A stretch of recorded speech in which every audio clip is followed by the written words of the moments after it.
no livro de Ruth, no capítulo de número 1.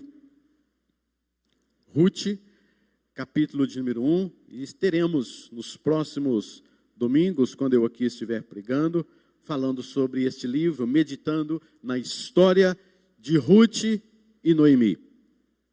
No versículo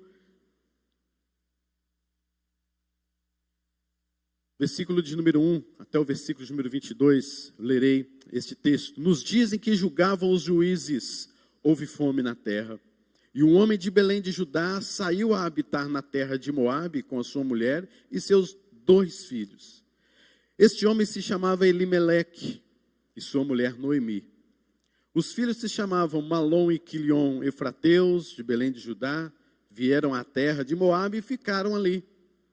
Morreu Elimeleque, marido de Noemi, e ficou ela com seus 2 filhos, os quais casaram com mulheres moabitas, era o nome de uma órfã e o nome da outra, Ruth. E ficaram ali quase 10 anos. Morreram também ambos, Malom e Quilion, ficando assim a mulher desamparada de seus 2 filhos e de seu marido. Então se dispôs ela com as suas noras e voltou da terra de Moabe, porquanto nesta, em Belém, ouviu que o Senhor se lembrara do seu povo, dando-lhe pão. Saiu, pois, ela com as suas 2 noras do lugar onde estivera. E indo elas caminhando de volta para a terra de Judá, disse-lhe Noemi: Ide, voltai cada uma à casa de sua mãe, e o Senhor use convosco de benevolência, como vós usaste com os que morreram, e também comigo. O Senhor vos dê que sejais felizes, cada uma em casa de seu marido. E beijou-as. Elas, porém, choraram em alta voz e lhe disseram: Não, nós iremos contigo ao teu povo. Porém Noemi disse: Voltai, minhas filhas, porque irias comigo? Tenho eu ainda no ventre filhos, para que vos sejam por maridos? Tornai, filhas minhas, ide-vos embora, porque sou velha demais para ter marido. Ainda quando eu dissesse, tenho esperança, ou ainda que esta noite tivesse marido e houvesse filhos, esperá-los-íeis até que viessem a ser grandes? Abster-vos-íeis de tomardes maridos? Não, filhas minhas. Porque por vossa causa a mim me amarga o ter descarregado o Senhor contra mim a sua mão. Então de novo choraram em voz alta. Orfa, com um beijo, se despediu de sua sogra. Porém Ruth se apegou a ela. Disse Noemi: Eis que a tua cunhada voltou ao seu povo e aos seus deuses. Também tu, volta após a tua cunhada.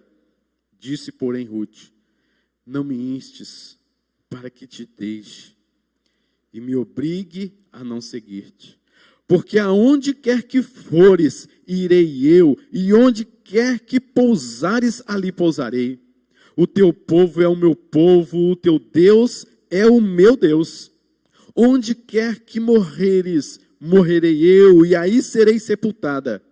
Faça-me o Senhor o que bem lhe aprouver, se outra coisa que não seja a morte me separar de ti. Vendo, pois, Noemi, que de todo estava resolvida a acompanhá-la, deixou de insistir com ela. Então ambas se foram até que chegaram em Belém. Sucedeu que, ao chegarem ali, toda a cidade se comoveu por causa delas. E as mulheres diziam: Não é esta Noemi? Porém ela lhes dizia: Não me chameis Noemi, chamai-me Mara, porque grande amargura me tem dado o Todo-Poderoso. Ditosa eu parti, porém o Senhor me fez voltar pobre. Por que, pois, me chamarias Noemi, visto que o Senhor se manifestou contra mim e o Todo-Poderoso me tem afligido? Assim voltou Noemi da terra de Moabe com Ruth, sua nora, a moabita, e chegaram a Belém no princípio da cega da cevada. Só até aí, queridos. Meus irmãos, nós veremos hoje algumas lições que podemos aprender no livro de Ruth. E nas demais lições falaremos mais especificamente, capítulo por capítulo, sessão por sessão, para aprendermos ainda mais sobre este livro. mas já deu para você perceber que este livro trata de um drama de uma família, mostrando até mesmo, querido, que como que Deus se importa com a família e dedica um livro inteiro da Bíblia só para tratar deste homem e também da sua família. E percebemos também que é uma bela história de amor, não é verdade? A história de uma nora para com uma sogra.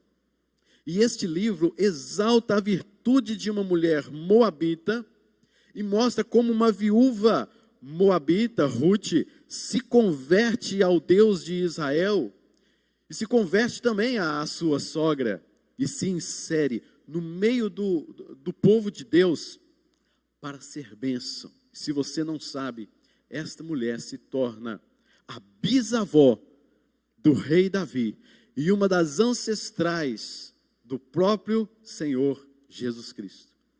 Um detalhe importante que é necessário frisarmos ao lermos e estudarmos o livro de Ruth é que esta mulher foi narrada por sua sogra e obrigada, recebeu uma ordem para que ela a abandonasse e voltasse para a sua terra. A sua cunhada se foi, Ofra, mas Ruth disse este versículo maravilhoso e que ela cumpriu cabalmente. Ela disse: não me instes, não me obrigue a não seguir-te. Aonde quer que fores, irei eu, onde quer que pousares, pousarei eu, teu povo será o teu povo, teu Deus será o meu Deus, e só a morte há de nos separar. E Ruth seguiu esta mulher, a sua sogra, durante toda a sua vida. O detalhe que é importante aqui, queridos, que humanamente falando, é que aqui, se Ruth tivesse a mesma atitude de sua cunhada, de ter ido embora e abandonado ou deixasse a sua sogra, toda a ascendência de Jesus, toda a semente da mulher, toda aquela promessa da genealogia daquele que viria, teria sido quebrada exatamente neste momento, humanamente falando. A decisão de Ruth foi uma decisão crucial para que a continuidade da ancestralidade do Senhor, do Messias Jesus Cristo, do próprio reinado de Davi, aqui seria quebrada e tudo desmantelado. Eu não sei o que Deus iria fazer, com certeza ele teria outro plano, mas o plano era somente esse. E Ruth acompanhou a sua sogra até o último dia, de fato, de sua vida. Essa história, queridos, é a história de um drama familiar. Perceba você, decisões, indecisões, finanças, riquezas, pobrezas, imigração, doença, morte, viuvez, amargura contra Deus. Por que eu gosto também de toda a Bíblia, mas do livro de Ruth, como a gente está meditando? Porque tem coisas muito parecidas com as nossas coisas. Pobreza, viuvez, morte, assombrações, indecisões, amarguras, questionamentos. É tudo que tem no livro de Ruth, tem também na nossa vida. Este livro trata especificamente de pelo menos 3 coisas: força da amizade, a bênção da providência de Deus e a recompensa da virtude. Veremos isso no decorrer da história deste livro. E uma das marcas desse livro é a instabilidade econômica, a instabilidade moral, a instabilidade social e, com certeza, a instabilidade espiritual. Diz o texto que, se você for olhar no versículo número 1, nos dias em que julgavam os juízes. Este acontecimento de Ruth, a história de Ruth, aconteceu quando os juízes ainda governavam a terra. E este tempo é o tempo desde a morte de Josué até a nomeação do rei Saul, o que abrange aí cerca de 350 anos. Mas alguns daqueles estudiosos, eles afirmam que, basicamente, tudo que diz respeito a um contexto de Ruth aconteceu na época do juiz Gideão, descrito em Juízes no capítulo de número 6. Portanto, debaixo do juiz Gideão, possivelmente aconteceu a história de Ruth.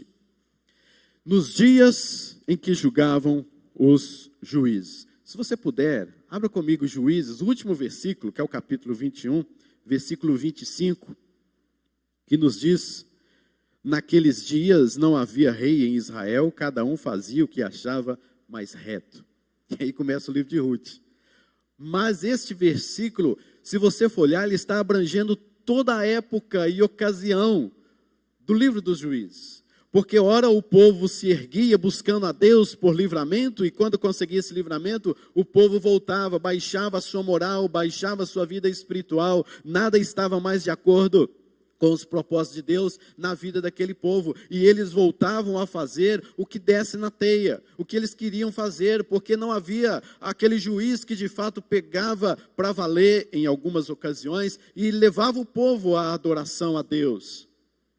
E não é diferente também na época de Ruth, na época de Noemi, mas há alguns contrastes muito claros no livro dos Juízes e no livro de Ruth. No livro de Juízes há guerras, há contendas, há planos estratégicos de morte. No livro de Ruth há expressões de amor e de verdadeira amizade. No livro dos Juízes nós vamos encontrar o juízo de Deus, a mão pesada de Deus punindo a loucura do pecado daquele povo. No livro de Ruth nós vamos encontrar que o amor e a virtude estão sendo recompensados por Deus. No livro de Juízes, há uma sociedade tremendamente dominada por homens. No livro de Ruth, os personagens são duas mulheres que desafiam a crise, a adversidade, a tribulação e agiram com fé na providência de Deus sobre suas vidas. E eu concluo assim sobre esses contrastes, quando ao ler e meditar no livro de Juízes, Ruth, o que a gente pode chegar, queridos, à conclusão é de que o livro dos Juízes é a tristeza que dura uma noite. E o livro de Ruth você começa percebendo a alegria que vem, resplandece pela manhã. As crises vividas por esta viúva, Noemi, não foram crises simples. Crises tais que muitos estão passando, já passaram, ou possivelmente, não quero desanimar você, mas possivelmente também você passará. Primeiro, querido, primeira crise vivida por Noemi foi a mudança de sua cidade para Moabe. Uma cidade perversa que detestava os judeus, uma cidade em que mais tarde o próprio rei Josafá, porque ele soube que os moabitas acamparam-se ao seu redor, na cidade de Judá, e Josafá teve medo e não sabia o que fazer, mesmo diante de seus 1.600.000 homens bem armados, estrategistas, mas ele ficou com medo, porque os moabitas acamparam-se ao redor de Judá, e ele não soube o que fazer, e teve medo, e buscou ao Senhor. E foi exatamente para essa terra que Elimeleque, quando vivo, obviamente, levou a sua família para aquela cidade para tentar uma vida nova. E aí começa uma série de crises na vida desta mulher, Noemi. Porque a segunda crise que ela passa é que ela perde o seu marido. A outra crise que ela passa logo em seguida, dentro de pouco tempo, num tempo de pelo menos 10 anos, ela perde os seus 2 filhos. Já pensou? Que dificuldade? Outra crise que ela passa, claro, junto com essa, é a própria crise da viuvez. Meus irmãos, a segurança de uma mulher casada naquele tempo era viver com o seu marido. A esperança e a segurança de uma mulher solteira é o abrigo que ela tinha na casa dos seus pais. Mas uma viúva naquela época, ela tinha total desamparo. Noemi está viúva, não tem filhos, não tem dinheiro, está fora do seu país e ela está em completo desamparo da vida. Meu Deus do céu, que vida! Que momento, que crise já se imaginou numa situação como essa? Outra crise é que quando ela volta revoltada com Deus, amargurada com o próprio Deus. Noemi, querido, nunca foi seduzida por adorar as divindades de Moabe, Camus e Baal. Você percebe que por mais que ela culpa a Deus, ela tem amargura no seu coração, mas ela sabe que Deus está no controle de tudo. Ela sabe e reconhece que Deus, ela nunca foi seduzida, mesmo estando em terra estranha, mesmo estando longe de seu Deus, naquela terra de Deus ali, mas ela nunca esteve de fato longe do Deus da sua vida. Ela nunca foi seduzida por aqueles outros deuses e por uma terra estrangeira. Mas a teologia dela, né?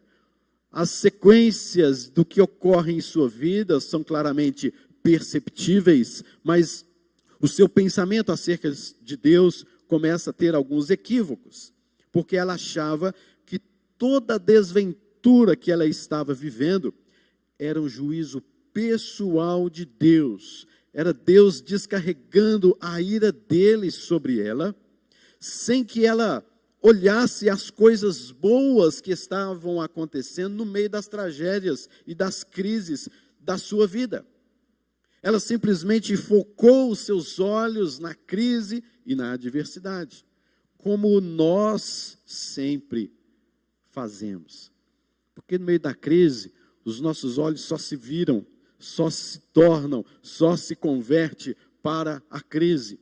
E a gente não consegue visualizar as coisas boas, permanentes, fruto da providência de Deus em meio às crises nas nossas vidas, mas olhamos só as crises, olhamos só as tragédias, colocamos o nosso coração só nas desventuras da nossa vida.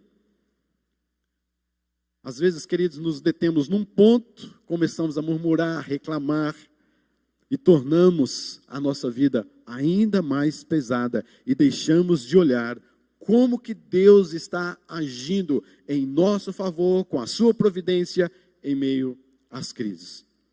Noemi tinha alguns pontos maravilhosos também. Ela casou 2 filhos com mulheres estrangeiras e pagãs, mas que foram bênçãos em sua vida. Ela teve 10 anos de relacionamento com noras, Ofra e Ruth, de total harmonia, total carinho e demonstração de amor.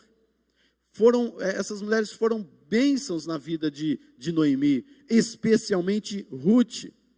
E no final do capítulo 1, versículos 20 e 21, qual nós já lemos, mas diz: não me chameis Noemi, chamai-me Mara, porque grande amargura me tem dado Todo-Poderoso. O nome Mara significa amarga ou amargura. Ela, queridos, não atribuía ao acaso o que ela estava passando. Isso é um ponto bom. Ela não atribuía ao acaso, ela sabia que era Deus. Ela não atribuiu aqueles problemas a Camus, a Baal, a alguma outra circunstância, ao acaso, mas atribuiu a Deus. Foi Deus que me fez e está me fazendo passar por isso. Diz o texto que ela saiu ditosa e voltou pobre, no versículo de número 21. Ela colocou nas costas de Deus toda a sua desventura, o prejuízo, a situação. Ela está com raiva de Deus. Ela está revoltada com Deus. Deus para ela se manifestou contra. Ela diz que Deus é o seu próprio inimigo. Deus é todo poderoso, Ele é soberano, Ele é glorioso, mas Ele está contra mim.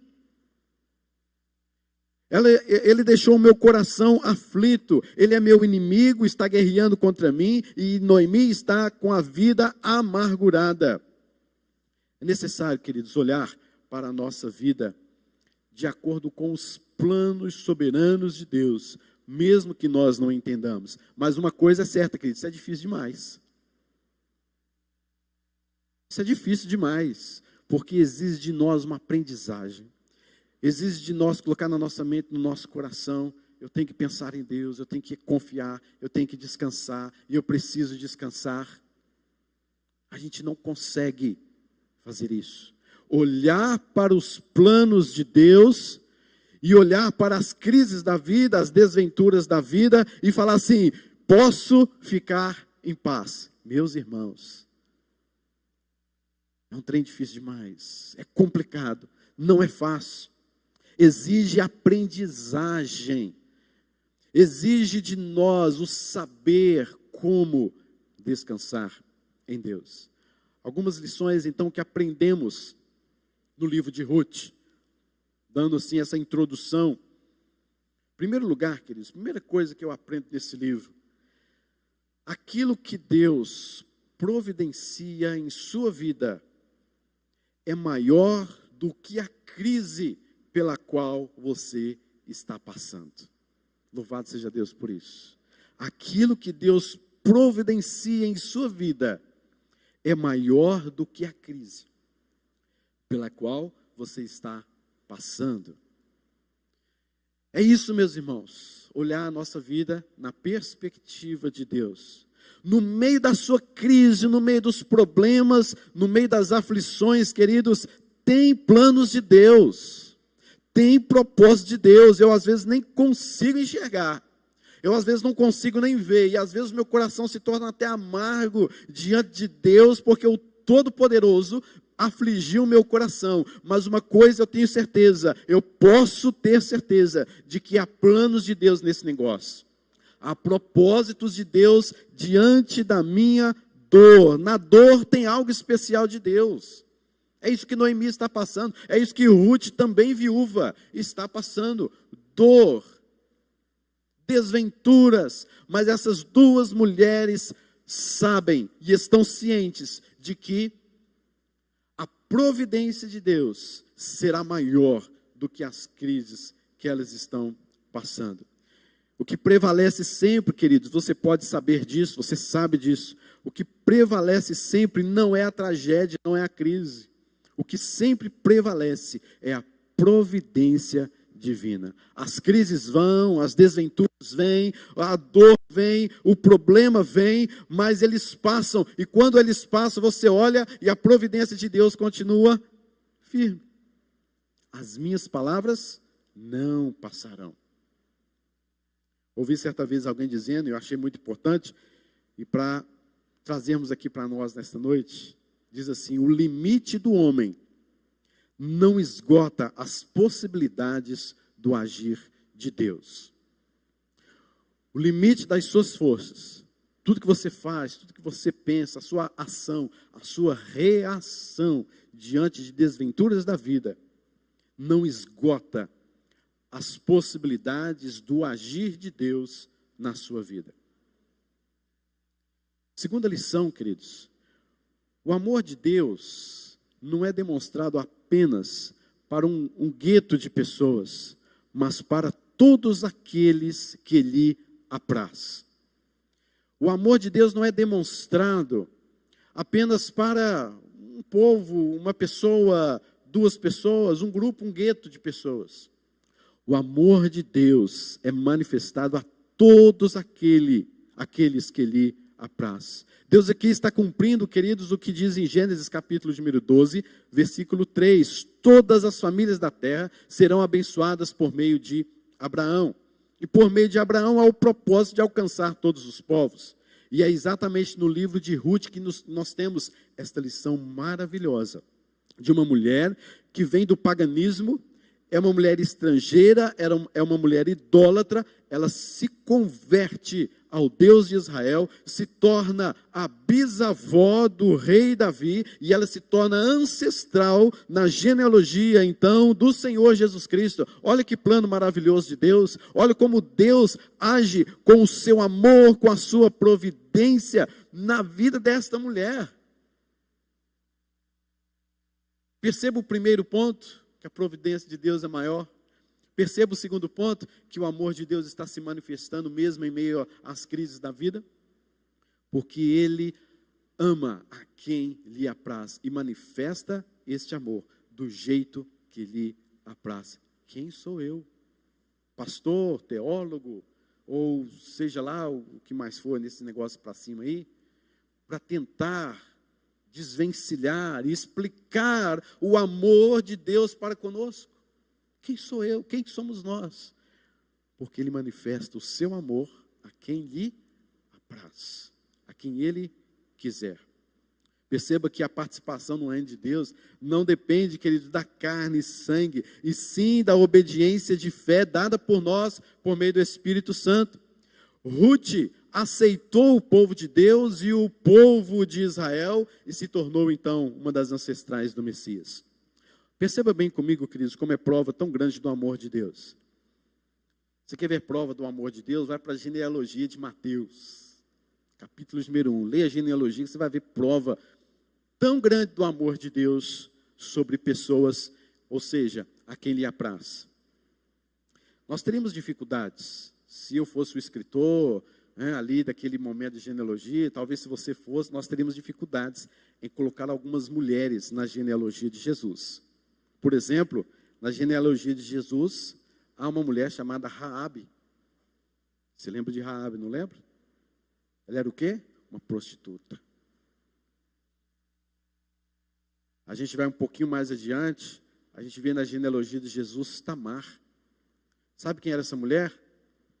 Era uma mulher adúltera. Ela adulterou com seu próprio sogro. Está na genealogia de Jesus essa mulher.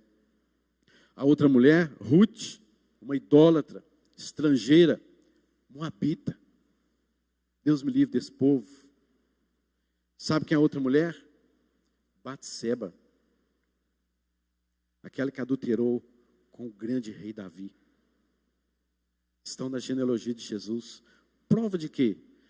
Do amor, da bondade de Deus a quem lhe apraz. E são estes os ancestrais que fazem parte da genealogia do nosso Deus, a quem amamos, adoramos e prestamos-lhe culto, louvor e adoração. Mas veio também destas mulheres, porque Deus, Ele ama quem lhe apraz. Queridos, isso mostra o significado de que Deus pega gente como eu, pega gente como você, indignos da sua graça, indignos da sua misericórdia, do seu poder, e nos transforma, e nos faz membros da sua família, para a glória dele.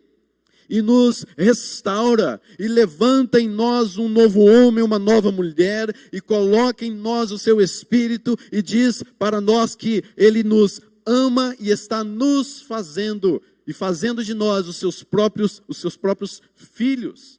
Somos indignos como Ruth, como Tamar, como Batseba, como Raabe, mas o Senhor transformou a nossa vida. Graças a Deus por isso. Terceira lição, queridos, que vemos aqui. Busque sempre manifestar o poder do amor, pois o amor transpõe e resplandece sua beleza bem acima das maiores adversidades da vida. Busque sempre manifestar o poder do amor, pois o amor transpõe e resplandece sua beleza bem acima das maiores adversidades da vida. Sabemos pelo livro de Cantares que o amor é mais forte que a morte, que o amor é verdadeiro, é puro, é sem interesse. E aqui a gente vê em Ruth a mais bela declaração de uma viúva pobre para uma outra viúva pobre que perdeu tudo na vida e com o coração aflito. Não me enches para que te deixe e me obrigue a não seguir-te. Onde quer que fores, irei eu. Uma das maiores declarações de amor. Vendo, pois, Noemi que de todo estava resolvida e acompanhá-la, deixou de insistir com ela, porque o amor transpôs todo o conceito que Noemi tinha em seu coração, toda a decisão que elas estavam fazendo naquela encruzilhada da vida, e agora Noemi se rende a um verdadeiro amor, de amizade, de sogra, e mais tarde você vai ver até mesmo um amor de própria mãe e companheira. Ruth não tinha nada para lhe dar, nada para oferecer, mas um amor que se dispõe a deixar a sua terra, a deixar a sua casa, a deixar os seus pais, a sua parentela, os seus amigos, os seus deuses, a sua cultura, tudo para trás e dizer: aonde quer que tu fores, irei eu. A manifestação, o poder da manifestação do amor é maior do que as crises que você esteja passando. Isso reflete dentro da família. há crises dentro da família. A manifestação do amor deve ser maior do que essas crises. Há problemas entre relações, sejam lá do seu trabalho, seja onde for. A demonstração de amor deve ser maior do que qualquer crise que você esteja passando. Eu estou falando de um amor verdadeiro, puro, bíblico, genuíno.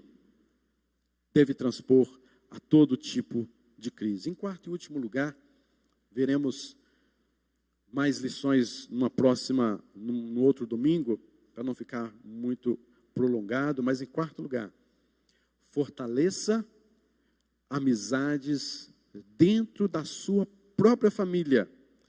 Lá é o primeiro lugar que precisa fortalecer a amizade. Fortaleça a amizade dentro da sua casa, dentro da sua família. Lá é o primeiro lugar que você deve manifestar o valor e fortalecer a amizade. Queridos, a nossa casa, a sua casa é um lugar de refúgio, é um lugar de segurança. Você viu aí nessa crise louca que estamos passando ainda, né? Colocaram até a hashtag, ficou conhecido como todo mundo aí, como é que chama? Fica em casa.